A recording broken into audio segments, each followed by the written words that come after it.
Learn English with me. There was once a fisherman who lived with his wife in a pigsty close by the seaside. The fisherman used to go out all day long a-fishing, and one day, as he sat on the shore with his rod, looking at the sparkling waves and watching his line, all on a sudden his float was dragged away deep into the water, and in drawing it up, he pulled out a great fish. But the fish said, "Pray let me live. I am not a real fish. I am an enchanted prince. Put me in the water again, and let me go." "Oh ho," said the man, "you need not make so many words about the matter. I will have nothing to do with the fish that can talk, so swim away, sir, as soon as you please." Then he put him back into the water, and the fish darted straight down to the bottom and left a long streak of blood behind him on the wave. When the fisherman went home to his wife in the pigsty, he told her how he had caught a great fish, and how it had told him it was an enchanted prince, and how, on hearing it speak, he had let it go again. "Did not you ask it for anything?" said the wife. "We live very wretchedly here, in this nasty dirty pigsty. Do go back and tell the fish we want a snug little cottage." The fisherman did not much like the business, however. He went to the seashore, and when he came back there the water looked all yellow and green, and he stood at the water's edge and said, "O man of the sea, hearken to me. My wife Ilsebil will have her own will, and hath sent me to beg a boon of thee." Then the fish came swimming to him, and said, "Well, what is her will? What does your wife want?" "Ah," said the fisherman, "she says that when I had caught you, to have asked you for something before I let you go. She does not like living any longer in the pigsty, and wants a snug little cottage." "Go home, then," said the fish. "She is in the cottage already." So the man went home, and saw his wife standing at the door of a nice trim little cottage. come in," said she. "Is not this much better than the filthy pigsty we had?" And there was a parlor, and a bedchamber, and a kitchen, and behind the cottage there was a little garden. Come in," said she. "Is not this much better than the filthy pigsty we had?" And there was a parlor, and a bedchamber, and a kitchen, and behind the cottage there was a little garden.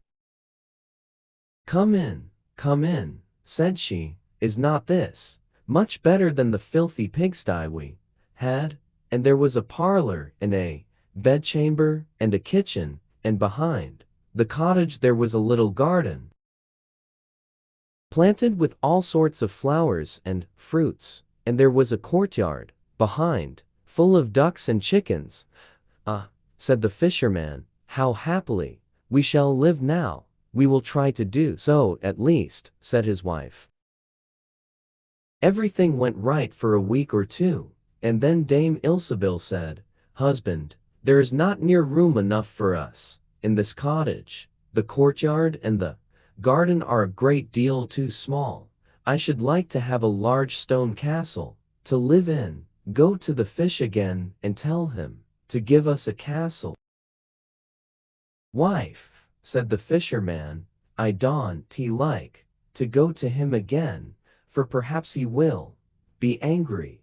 We ought to be easy with this pretty cottage to live in." "Nonsense," said the wife. "He will do it very willingly. No, go along and try."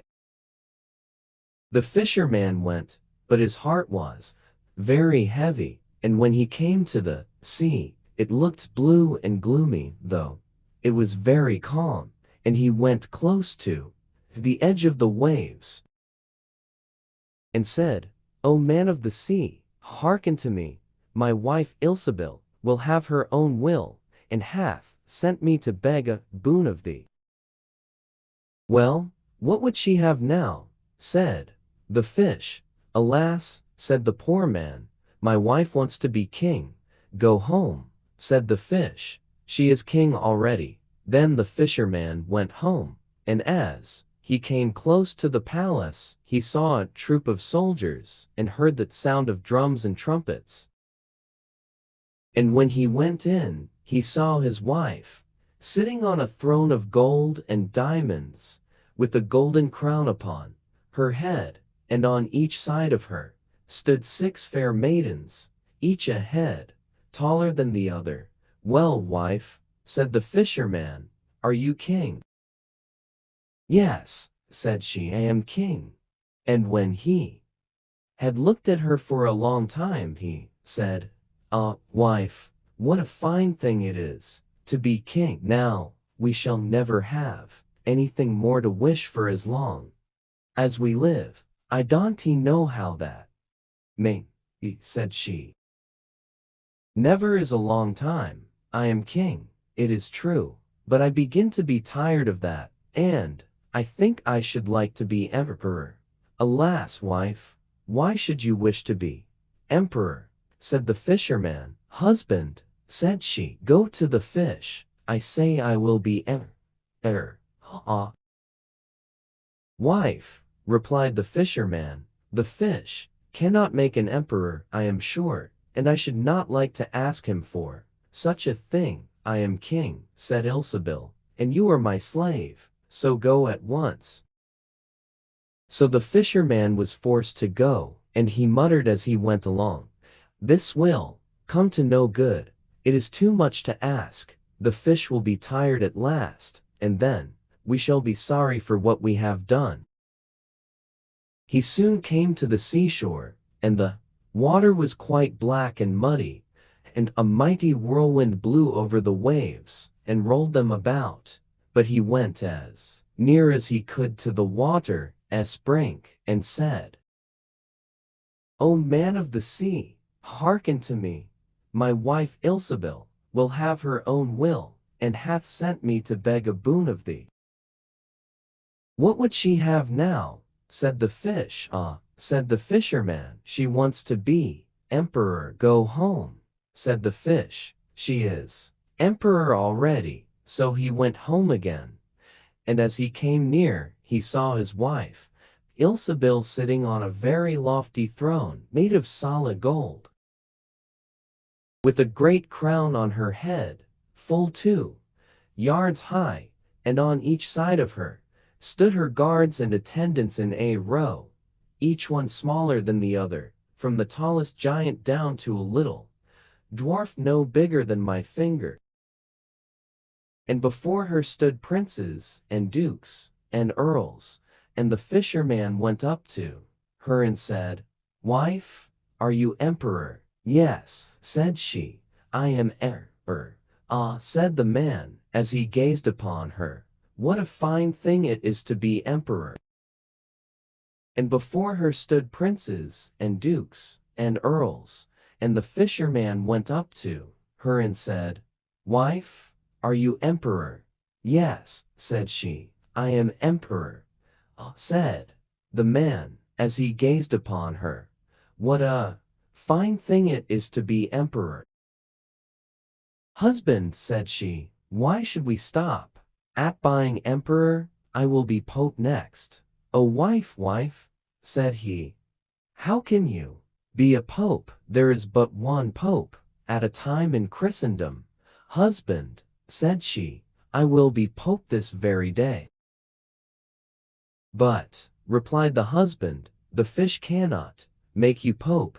"What nonsense," said she, "if he can make an emperor, he can make a pope. Go and try him." So the fisherman went, but when he came to the shore, the wind was raging and the sea was tossed up and down. Ships were in trouble and rolled fearfully upon the tops of the billows. In the middle of the heavens there was a little piece of blue sky, but towards the south all was red, as if a dreadful storm was rising. At this sight the fisherman was dreadfully frightened, and he trembled so that his knees knocked together. But still he went down near to the shore, and said, "O man of the sea, hearken to me. My wife Ilsebil will have her own will, and hath sent me to beg a boon of thee." "What does she want now?" said the fish. "Ah," said the fisherman, "my wife wants to be Pope." "Go home," said the fish, "she is Pope already." Then the fisherman went home, and found Ilsebil sitting on a throne that was 2 miles high, and she had 3 great crowns on her head, and around her stood all the pomp and power of the church. And on each side of her were 2 rows of burning lights of all sizes, the greatest as large as the highest and biggest tower in the world, and the least no larger than a small rushlight. "Wife," said the fisherman, as he looked at all this greatness, "are you Pope?" "Yes," said she, "am Pope." "Well, wife," replied he, "it is a grand thing to be Pope.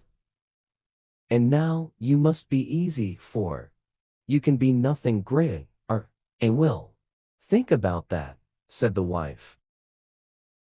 Then they went to bed, but Dame Ilsebil could not sleep all night for thinking what she should be next. At last, as she was dropping asleep, morning broke, and the sun rose. "Ha," thought she as she woke up and looked at it through the window. "After all, I not prevent the sun rising." At this thought she was very angry, and woken her husband, and said, "Husband, go to the fish and tell him I must be lord of the sun and moon." The fisherman was half asleep, but the thought frightened him so much that he started and fell out of bed. "Alas, wife," said he, "cannot you be easy with being Pope?" "No," said she, "I am very uneasy, as long as the sun and moon rise without my leave. Go to the fish at once."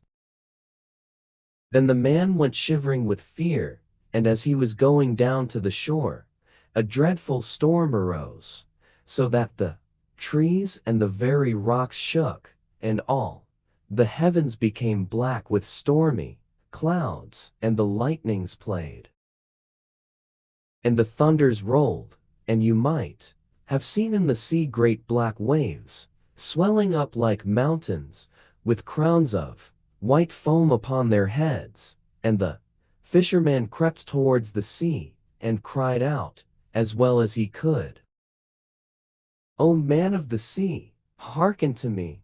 My wife Ilsebil will have her own will, and hath sent me to beg a boon of thee."